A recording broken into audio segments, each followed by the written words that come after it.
Classic me, of course. I say I'm gonna be posting every week. I'm gone for 2 weeks. But, hey, let's forget about that. Because I'm back. I know I went on a little bit of a 2 week hiatus again. But, hey, we're back. And I know it might have taken me a couple days to get this out.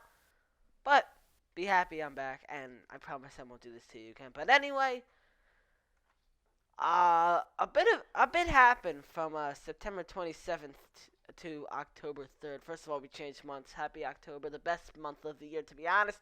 My birthday, Halloween, basketball and hockey are back. Playoff baseball, football's in full swing. I mean, it's a great month.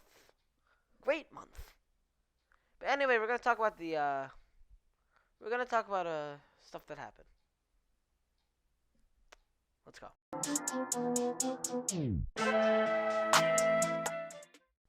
We are going to start off with the Philadelphia Eagles. What did the Eagles do? Oh, a lot happened. They played the Kansas City Chiefs at home for their Week 4 matchup, and there were some positives, there were some negatives. Let's go over it, and to be honest, let's just say it all here. Patrick Mahomes versus this defense is about as big of a mismatch as you can imagine. Mahomes had his way with the Eagles Sunday, but Jalen Hurts and the Eagles did keep things interesting for a while. This was a 5-point game in the fourth quarter, but ultimately too much Mahomes and too much Eagles defense. Andy Reid and the Chiefs left Lincoln Financial Field with a 42-30 win, and the Eagles left with a 3-game losing streak. Whatever. Let's go over some takeaways I had from this game. You can't kick early field goals against the Chiefs and expect to win.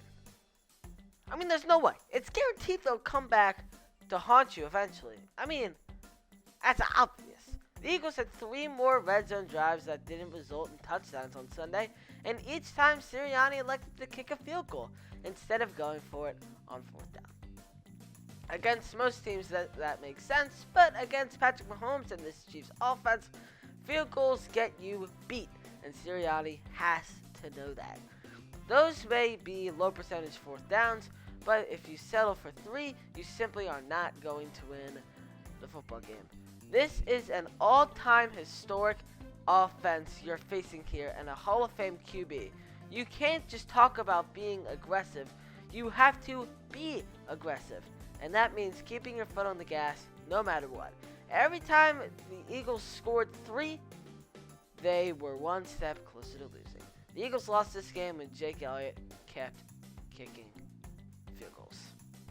Sirianni did call a much better game on Sunday, at least between the 20s. He helped Hurts get into a rhythm and gave him a chance to make plays, and the 23-year-old QB responded. He was really good, Jalen Hurts was. He spread the ball around, he was accurate, he showed good pocket awareness, he really employed the mid-range game as well as he has so far, and he avoided mistakes. Yeah, he missed some guys, notably a wide-open Zach Ertz in the end zone on the first drive, but he finished 32 for 448 for 387 yards, 2 touchdowns, no interceptions, and a 105.1 passer rating. He played very tough. He never stopped battling. I loved his effort, and I mean loved. Considering the last 2 weeks, this was a really encouraging bounce-back performance. You know what else was a great performance? Devontae Smith. He was very impressive on Sunday.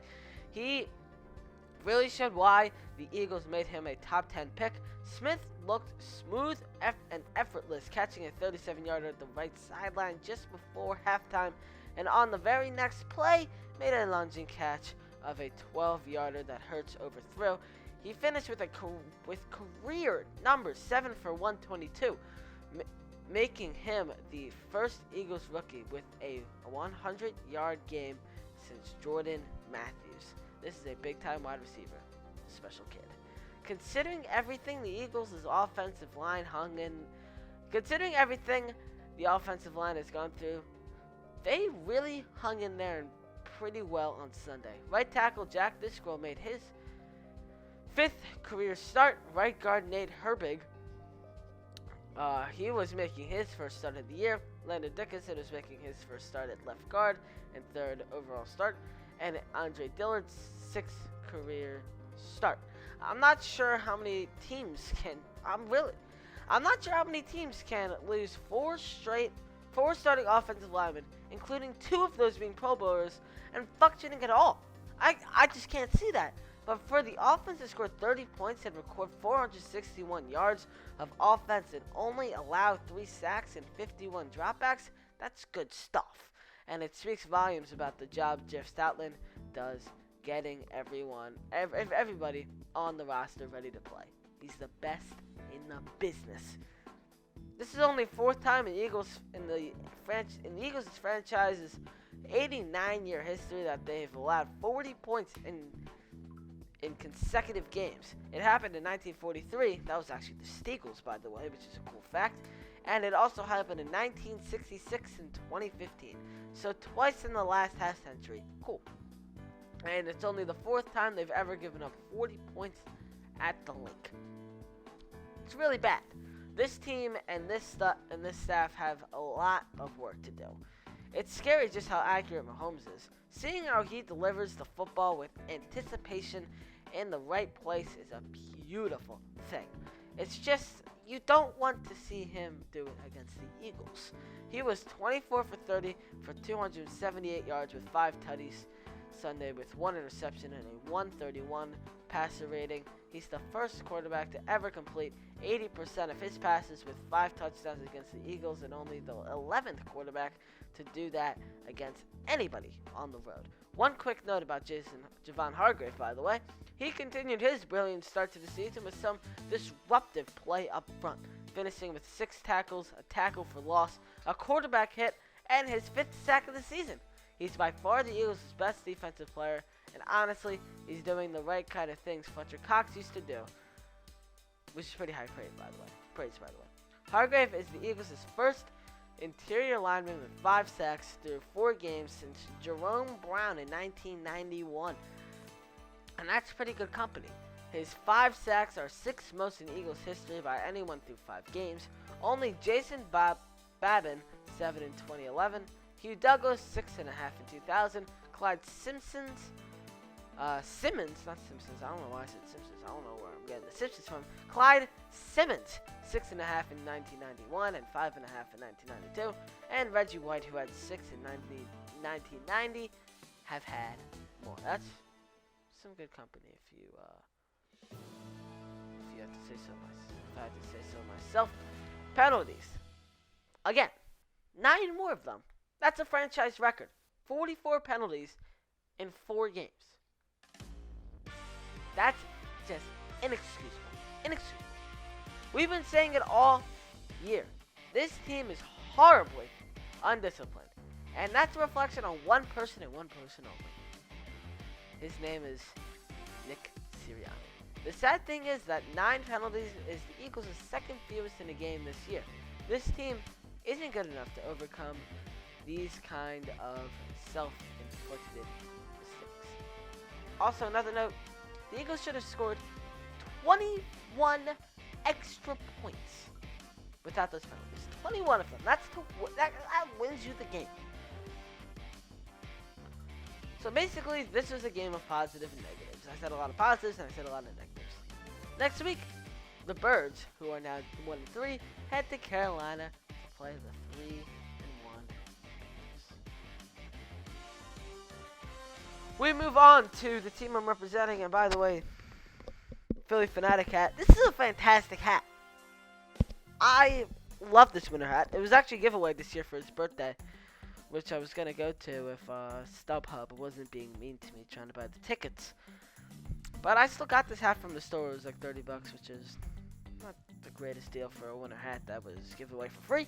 But I still love this hat. I wear it all the time because my basement where my studio is, by the way, is freezing. So I wear this all the time down here.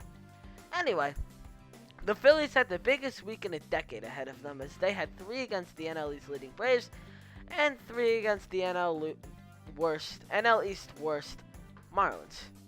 And both were on the road. All the Phillies had to do was win 2 of 3 in Atlanta to stay alive in the NL East race. and a sweep would put them ahead. They did the very opposite and got swept. The Phillies' postseason drought has reached a full decade.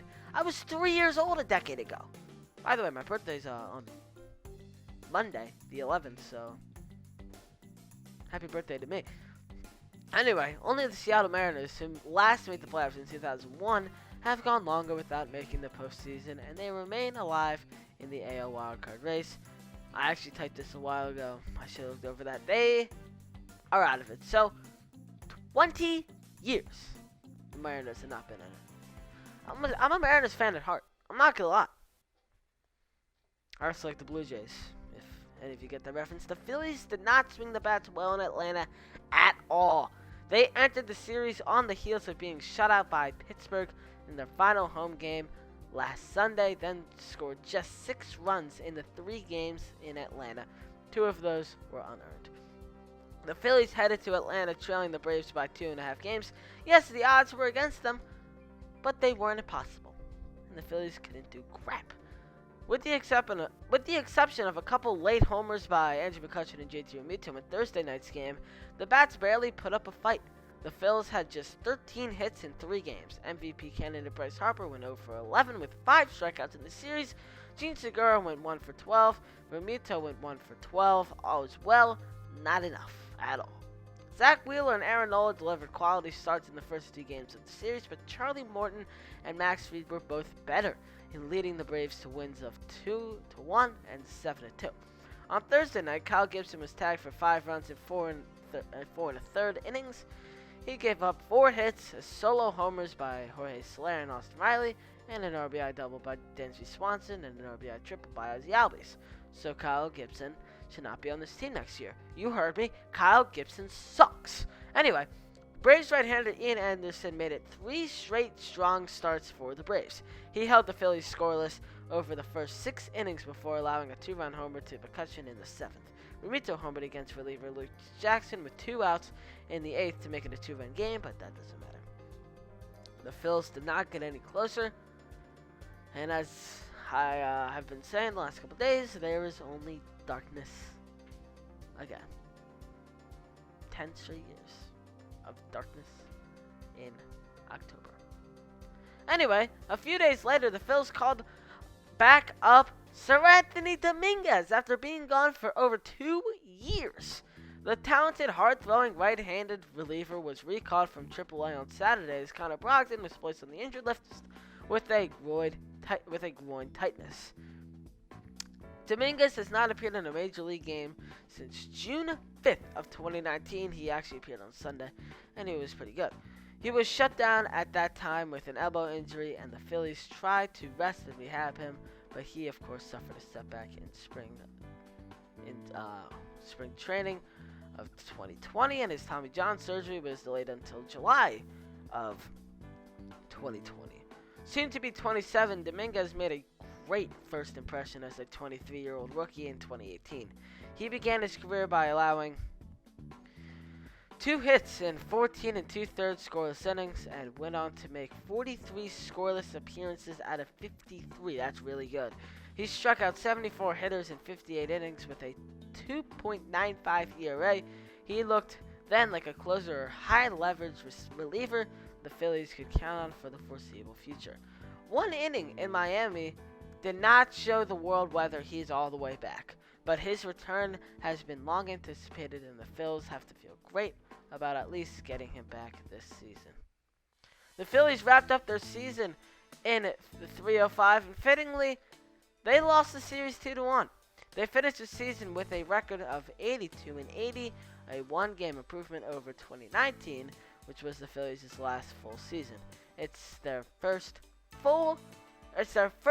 winning season since 2011, people. Oh my, monitor switch.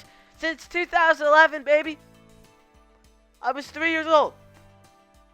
The first time I've ever watched the Phillies team have a winning record since I started watching like 5 years ago. Great stuff. Anyway, the Phillies have already started making moves as they fired hitting coach Joe Dillon and infield coach Juan Castro. Assistant hitting coach Pedro Guerrero could be leaving the organization as well, since the new hitting coach can hire their own assistant. Dylan, 46 years old, was hired as the Phillies hitting coach in November of 2019. He was previously the Washington Nationals' assistant coach for 2 seasons, winning a World Series in 2019. Under Dylan, the Phillies ranked in the top 10 in baseball in batting average, on base, and slugging percentage in the shortened 2020 season. Their lineup, outside of Bryce Harper and a few others, underperformed in 2021. Castro replaced infield coach Bobby Dickerson in November 2019 after he was hired as the San Diego Padres bench coach. Castro, who played as a Philly in 2010, by the way, spent the 2019 season as the Phillies minor league infield coordinator. In 2021, the Phillies infield ranked in the bottom 5th of the league in outs above average, -17 by the way. All other coaches, including manager Joe Girardi, are expected to return in 2022. And for the first time ever in this series, we have Flyers and Sixers news, baby. Or not Sixers, we're just taking the Flyers. People that play in the Wells Fargo Center. How about that? The Flyers! How about that? I got the Gritty sweatshirt on today. So why not? The Flyers started their preseason last Tuesday against the New York Islanders, in which they lost in OT. Whatever. Carter Hart had 17 saves, which is a positive. Whatever. Preseason game number 2 was in Boston on Thursday, and I was looking at this game. Boston they sold out a stinking preseason game. I mean, that's pretty impressive. I must say so myself.